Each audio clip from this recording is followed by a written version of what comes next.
Ndabaramukije abakunzi ba Kristo Yesu, amahoro y'Imana bane namwe. Nukuri ndabakunda kandi na Kristo Yesu arabakunda. Uyu munsi ubutumwa mfite n'ubw'abantu bugwaruka bene data, ugwaruka gwifashe neza, Imana irarukunda. Rupfa kuba ruri muri Yesu kandi rukabyifatamwo neza. Imana ya Isirayeli irabakunda cyane. Haleluya. Nukuri nkaba nshatse kwibutsa abantu bipfuza kuja kureba ubutumwa buri kwicena ya Pasikasi, nimwandike Pasikasi. Hariho ubutumwa bwinshi nashizemwo, nukuri kandi bwabafasha bene data. Murazi ko turiko turaja mu ijuru. Haleluya. Murazi ko turiko turaja mu ijuru. N'ugwaruka ntiruhave gwibaza ko Imana yaba yaragwibagiye. Ntago Imana yabibagiye bene data. Imana irabakunda kandi irabitayeho kandi irabiyumviriyeho. Haleluya. Rero nukuri buno butumwa umuntu ari wese ari bubwumvirize, nsabe abuhe abandi kugira ngo ugwaruka nabwo nyene rutuze mu Mana, kuko iyo wifashe neza Imana ikugira neza, Imana ikwishura ibyo wayisabye. Reka rero senge hanyuma mbandanye. Data mu izina rya Yesu Kristo, ndagushima kuri Imana, ndagushima Mana uyu mwanya mwami wampaye, dore ngiye kuvuga ibyawe. Ndakwinginze Kristo Yesu undungikire umwuka wera nasame na wavuge. Data ndaboheje Satani n'abadayimoni mu izina rya Yesu Kristo. Ndirukanye imyuka mibi, ndirukanye ikintu cyose kitari cawe mu izina rya Yesu Kristo. Ndasabye abamarayika bawe Uwiteka baze bangote hano hantu. Data ugwaruka gwari go gwose, umuntu wari we wese ari bwumve buno butumwa mwami, umufashe kandi bubwire aho bumukuye naho bushikanye, ni mu izina rya Yesu Kristo. Amena. Ndashuhuje ugwaruka aho ruri hose. Nukuri shatse kwabwira ko Imana itigeze bibagira. Imana irabakunda cyane aho uri hose, urugwaruka, uri umukobwa cyangwa umusore. Nukuri Imana iragukunda. Yesu Kristo nahabwa icyubahiro. Reka rero dusome ijambo ry'Imana riri mu Musiguzi 11 ku murongo wa 10 na n'Umusiguzi kandi 12 ku murongo wa 1. Twumve ibyo Uwiteka ariko arabwira ugwaruka. Reka nsome. Nuko kura amaganya mu mutima wawe, kandi ushire ikibi kure y'umubiri wawe, kuko ubuto n'ubusore ari ubusa. Haleluya. Nuko kura amaganya mu mutima wawe. Haleluya. Kandi ushire ikibi kure y'umubiri wawe. Haleluya. Gwaruka muriko muranyumviriza, Uwiteka ariko arabwira ngo nimukure amaganya mu mitima yanyu. Mureke kwiganyira, mureke kuvuga ati mbeko Imana yatwibagiye. Reka ndababwire, Imana irakunda ugwaruka mu gihe uba wifashe neza ku Mana, mu gihe uba ufite intuzenye connection yawe n'Imana, mwumvikana n'Imana. Nukuri Imana irakundana. Reka ndababwire, burya murazi ko Imana ikunda umuntu yifashe neza kabisa, afite ubusugi, akabufata neza kabisa. Nukuri abo bantu Uwiteka Imana arabakunda. Kandi muri abasugi mukaba mukunda n'Imana, kandi mukaba muri ko murasenga Imana, nukuri Imana izabagira neza, abakobwa beza n'abasore beza. Imana irabakunda. Rero mureke kurira, ngo reba imyaka yanjye iragize ibaye myinshi, ati mbe ni kubera iki Imana itanyumva cyangwa se itandeba? Nukuri Imana irakumva kandi irakureba, erega niyo yakuremye. ugira ngo Imana irabuze umusore cyangwa se inkumi yaguhereza? Icyo ukwiye gukora wewe ni ukuba uri mu Mana gusa, mbese ukaguma wizera Uwiteka Imana ya Isirayeli. Dore Imana irafite abasore beza n'abakobwa beza. Haleluya. Rero imitima yanyu nimuyikuremwo amaganya, ahubwo mushire cyane cyane Imana mu mutima. Mushire cyane cyane Imana mu mutima, kuko abakobwa benshi bishwe n'amarira.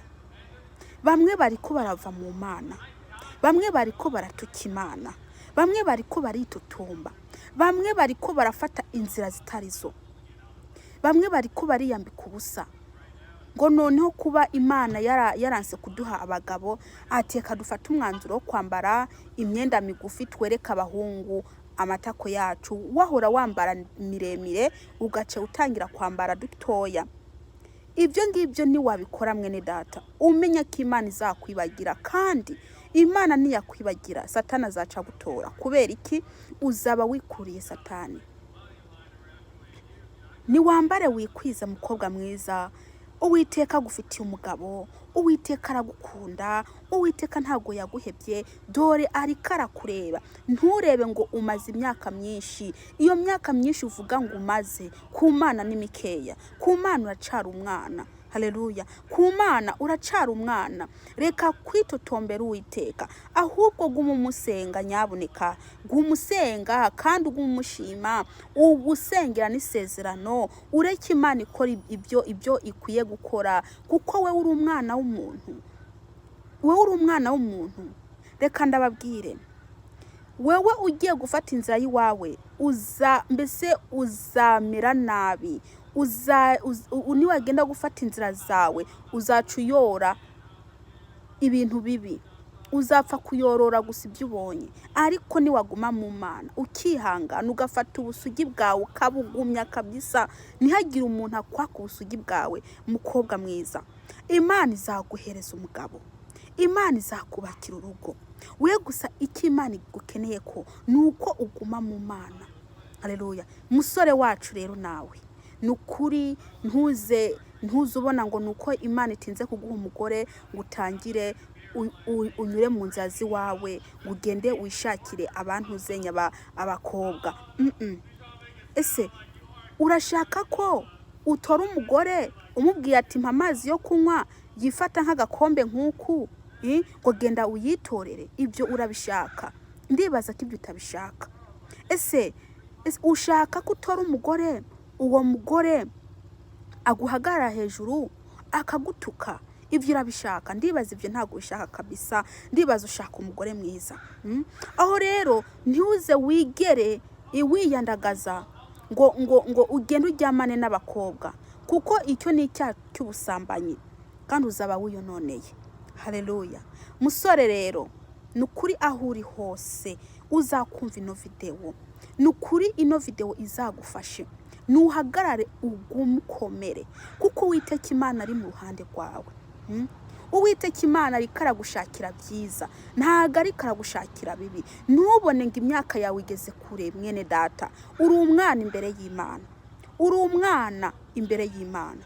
Wewe Imana ikiragushakira umukobwa uzatora, umwe azanyenyekeya imbere yawe, umwe azakubaha, umwe azemera kuri umugabo, umwe azemera ko wewe umutegeka, mbese umwe azemera ko aja munsi yawe kubera ko ari umugore. Haleluya. Ntimugire ibintu bya haraka. Mu Kiswahili bavuga ngo haraka ngo haina baraka. Ndakubwire, ntuzukore ibintu wiruka nka kuko ejo ntuhazi mwene data. Ejo ntuzurire. Ejo ntuzurire. Ntuzugire ibintu haraka ngo uwo mugore utoye avuga ati ndashaka divorce. Reka ndakubwire, murazi ko amadivorce yuzuye. Amadivorce yaruzuye kabisa. None wa muhungu ushaka ko ibyo bikubaho? nukuri nubika ubusore bwawe, ukunda Imana, usenga Imana, wubaha Imana, ntiwiyumvire kuva mu Mana, kuko Imana niyo buhungiro bwawe. Imana niyo buhungiro bwawe mwene data, kandi Imana iragukunda pe. Burya ugira ngo Imana ntigukunda. Imana iragukunda. Reka ndakubwirire rero, ese ugiye kwireba mu kiyo, burya ubona uri umusore mubi ku buryo wabura umugore? Ntago uri mubi wa musore we, uri mwiza pe, uri mwiza kuko usa n'Imana. Kandi umuntu uwo ari we wese yakiriye Kristo Yesu ni mwiza. Reka ndakubwire, icyo ndakubwiye ni ukwihangana, ukihangana kugeza igihe Imana izaguhera uwo mwubakana. Haleluya. Ntimwifate nabi, ntimwiyandagaze, mwambare mwikwize, ntimuze mubona ngo nuko Imana yatinze kuha abagore ngo muce mutangira gufata amapatro ngo mukorore kugira ngo abakobwa babarebe inyuma. Ntago ari byiza.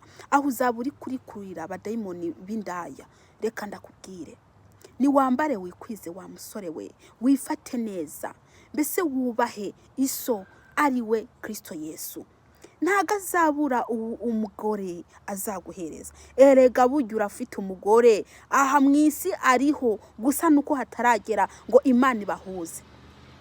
Umugore wawe ariho, kandi ndakubwira, buri muntu arafite uwo Imana yamuremeye. Nuko abantu baca bashuha bakagenda bakaja kuryamana n'abatarababo. Reka ndakubwira, buri muntu arafite urubavu rwiwe.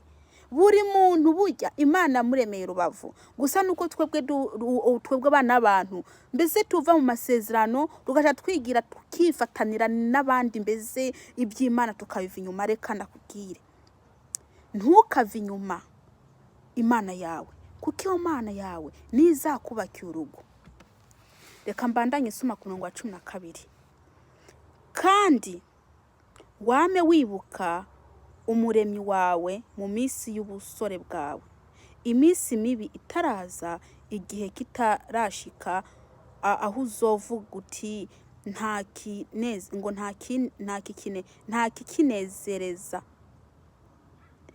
kikinezereza. Haleluya. Ngo kandi wame wibuka umuremyi wawe mu minsi y'ubusore bwawe.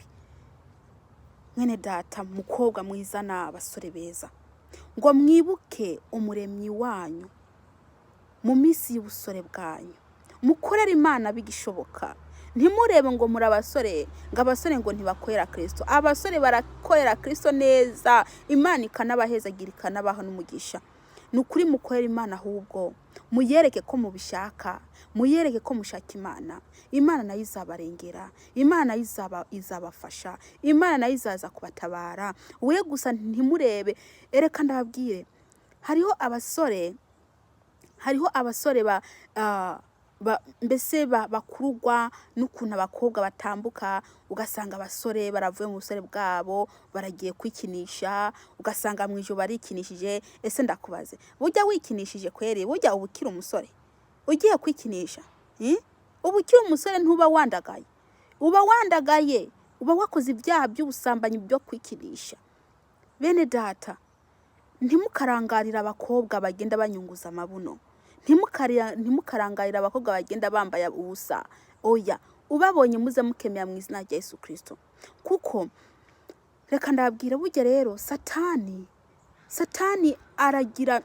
arakunda gufata abantu b'abakobwa n'abasore bajya bariko barakura, arakunda kubafata cyane.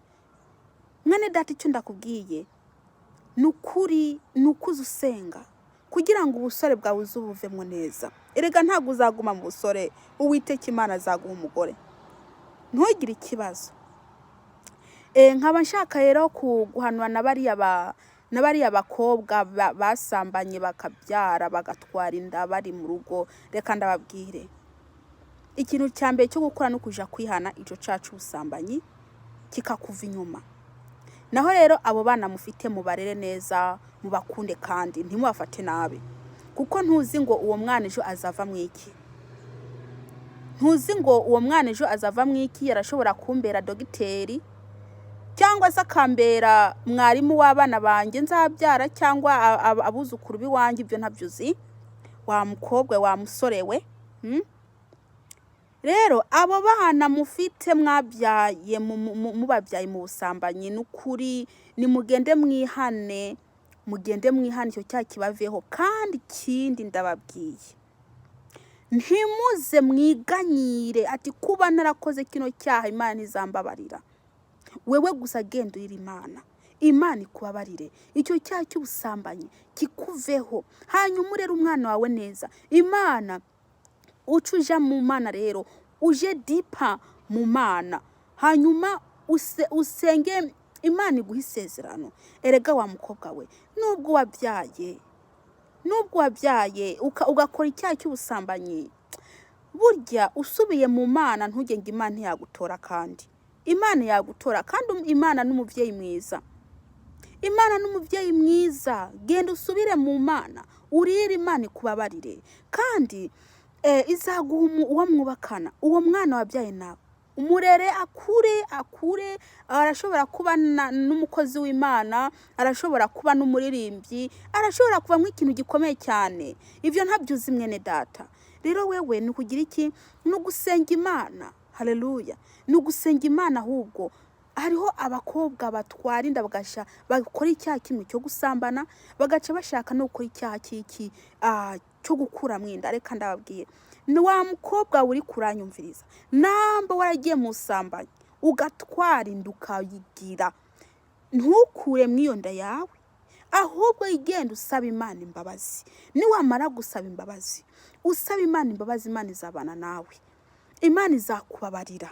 Iyo nda uyireke ikure, uzuyivyarure umwana, kuko niwagenda kuyikuramo uza gukoza ibyaha bibiri: icyaha cy'ubusambanyi n'icyaha cyo kwica. Reka ndababwire, hariho abakobwa benshi bagakuramo inda cyangwa se bakica abana, hageze igihe baja kurongorwa ngo baronke ingo zabo bubaka, ugasanga barabaye intuzenye ingumba, baranze kubyara. Ugasanga Imana mbese ibimya abana. Kubera iki mwene data? Benshi ibyo birabashikira, muragenda mukiteza inshinge zo kwishiririza, Imana ikababara. Reka ndakubwire, ntimukishiririze, nimureke ibyo byaha, mureke ubusambanyi, ahubwo nimugume musenga Uwiteka Imana ya Isiraheli, azabana namwe kandi azabishyura. Haleluya. Abo bana mwatwaye mu nda zanyu, nimubareke bakure. Mwebwe icyo mukora nimugende musaba Imana imbabazi, mugende kwihana, hanyuma muce mufata umurongo wo kwakira Kristo, mugendane na Kristo. Yesu Kristo muyongogwe namwe muyera, umwuka wera barongore, mube mu buzima bwa Yesu Kristo. Yesu yazanywe no gushaka izazimiye. Yesu yazanywe no gushaka abanyabyaha, ntabwo yazanywe n'abagororotsi. Reka ndakubwira, nambuzi neza ko wakoze icyaha cy'ubusambanyi ukaba ufite inda, mukobwa, nugenda upfuka musaba Imana imbabazi, hanyuma Imana ikubabarire, ubandanye mu rugendo rwo kuja mu ijuru. Kuko niwaje kwiyumvira ibyumviro byo gukura mu nda watwaye, urashobora kujana nayo. kandi ikindi, uza gukoza ibyaha bibiri. Rero mwene data, nugira iki? Nusubire mu Mana. Kandi ikindi nahanura ugwaruka, bakobwa beza, muze mwirinda abagenzi b'abahungu. Nta bagenzi b'abahungu bariho. Kandi mwinde kuza mutoratora utuntu tuvuye mu bahungu, kuko abahungu barashobora kuguha ikintu bafite ico bagambiriye. Reka ndakubwira, barashobora kukubeshabesha ngo nakaze wadibagoye, naho bazaka kwishyuza badaye. Rero ndakubwire, niwirinde kugira abagenzi b'abahungu, mwirinde kugira abagenzi b'abahungu. Kandi rero ikindi, mwabakobwa, muze mwanga ko bafata inyuma ku bibuno. Hari abahungu bakunda gufata abakobwa ku bibuno. Reka ndakubwire, ntuze wemera ko abahungu bagufata ku kibuno. Ikindi, ntuze wemera ko abahungu bagufata ku mabere. Hariho abahungu babashaka gufata abakobwa ku mabere. Reka ndabwe ni wemera gufata ku mabere uzaba ugiye. Ikindi, hariho abahungu bakunda gusoma abakobwa. Ntuze wemere gusomana n'icyaha. Gusomana n'icyaha ntuze wemere, Imana irabyanga gukorana ku mabere. Kubera iki wemera kuba gukora ku mabere? Ukwiye kuba umukobwa atarakogwa ku mabere n'umuhungu ari we wese. N'umuhungu ari we wese. Ukwiye kuba umukobwa utarakogwa ku ibere. Ukagumaho nyine umenya ko uri muri Kristo Yesu.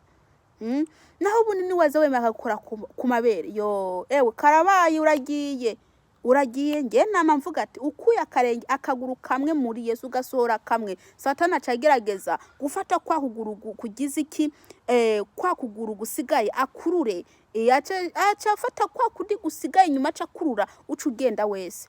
Rero mukobwa we nukuri kandi ikindi wirinde kuzumenyerana n'abahungu. Reka kuzumenyerana n'abahungu ngo muri abagenzi utwahubwiye useka utwubahubwiye utsa, kandi waza useka bazaza bamenya ko abemereye. Ndakubwije ukuri. Rero wa mukobwa we nukwirinda, wirinda aho gusenge. Nawe wa musore we, hariho abakobwa baza bakwereka amabuno, baje imbere yawe bagenda banyunguza amabuno kugira ngo bakunde. Uzaza ukemera mu izina rya Yesu. Reka kugira abagenzi b'abakobwa. Hari abakobwa babi muhungu we. Hari abakobwa babi bashaka kukuzimiza. Hari abakobwa bugenda ndabwire. Nubwo mubona muri benshi mu rushengero, mukabona muri benshi, ubona ari abantu benshi, ndakubwije ukuri. Hariho ihene n'intama. Hariho ihene n'intama. Hariho abakobwa bakanutse uku. Hari abakobwa bakanutse. Uwo ari we wese gusa babonye bavugishije boca bagenda. Reka ndakubwire. Mwabo bose ubona mu rushengero ntago ariko bose bakunda Imana. Ntago ariko bose baje gushaka Imana. Hariho abaje gushaka abagabo, hariho n'abaje gushaka abagore mw'abakobwa mwe. Hariho abaje gushaka abagabo n'abandi baje gushaka abagore. Rero mube maso musenge, kuko ntimuze mubone urushengero rufite nk'abantu 300 ngo bose bari mu Mana. Ishwi harimwo ihene n'intama. Harimwo abaje kwishakira ibintu bene data. Mube maso. Kandi ikindi wa muhungu we, ntuze uha abakobwa ubuntu bw'ubuzawadi. Uri kurabamenyereza nabi. Kandi ntugira abagenzi b'abakobwa. Nta bakobwa ugira abagenzi. Reka ndababwire, nimukorera Imana mu minsi y'ubusore bwanyu. Mwubaha Imana mu minsi y'ubusore bwanyu. Reka rero ngeze aha ngaha bene data. Ino video ku bantu bari buyibone bayisharinge. Kandi rero wa musore we ushaka kuvugana nanjye nukuri nta kibazo. Ushaka impanuro nta kibazo. Wa mukobwa we ushaka impanuro nta kibazo, nukunyandikira nta kibazo. Ngewe ndi tayari ko twavugana tukavugana ibintu by'Imana. Ntuze wisuzugura ngo uri umukobwa mubi. Ntago uri mu busa n'Imana. Uri umukobwa mwiza cyane. Uzugenda urebe mu kiyo, uri mwiza usa n'Imana. Imana izaguha mwubakana. Nawe wa musore we ntuze wihebure ngo uri mubi. Uze ugende urebe mu kiyo, uri mwiza. Imana yaremye mu ishusho yayo. Rero icyo mukora gusa n'ugusenga Imana, kandi mukaguma muri bugufi, muri hafi y'Imana. Imana yizaca ibaba hafi. Muguma musengera amasezerano yanyu. Yesu Kristo nabageneza kandi abahezagire. Ndabakunda mwese. Reka nsenge. Data mu izina rya Yesu, ndagushima ko izi mpano duhaye. Ndagushima kuri Uwiteka Imana. Dore nta yindi Mana iri hatari wowe. Ndakwinginze umusore cyangwa umukobwa ari we wese ari bwumve no magambo, Mwama mufashe agira hamukuye n'amujanye. Ni mu izina rya Yesu Kristo. Amen.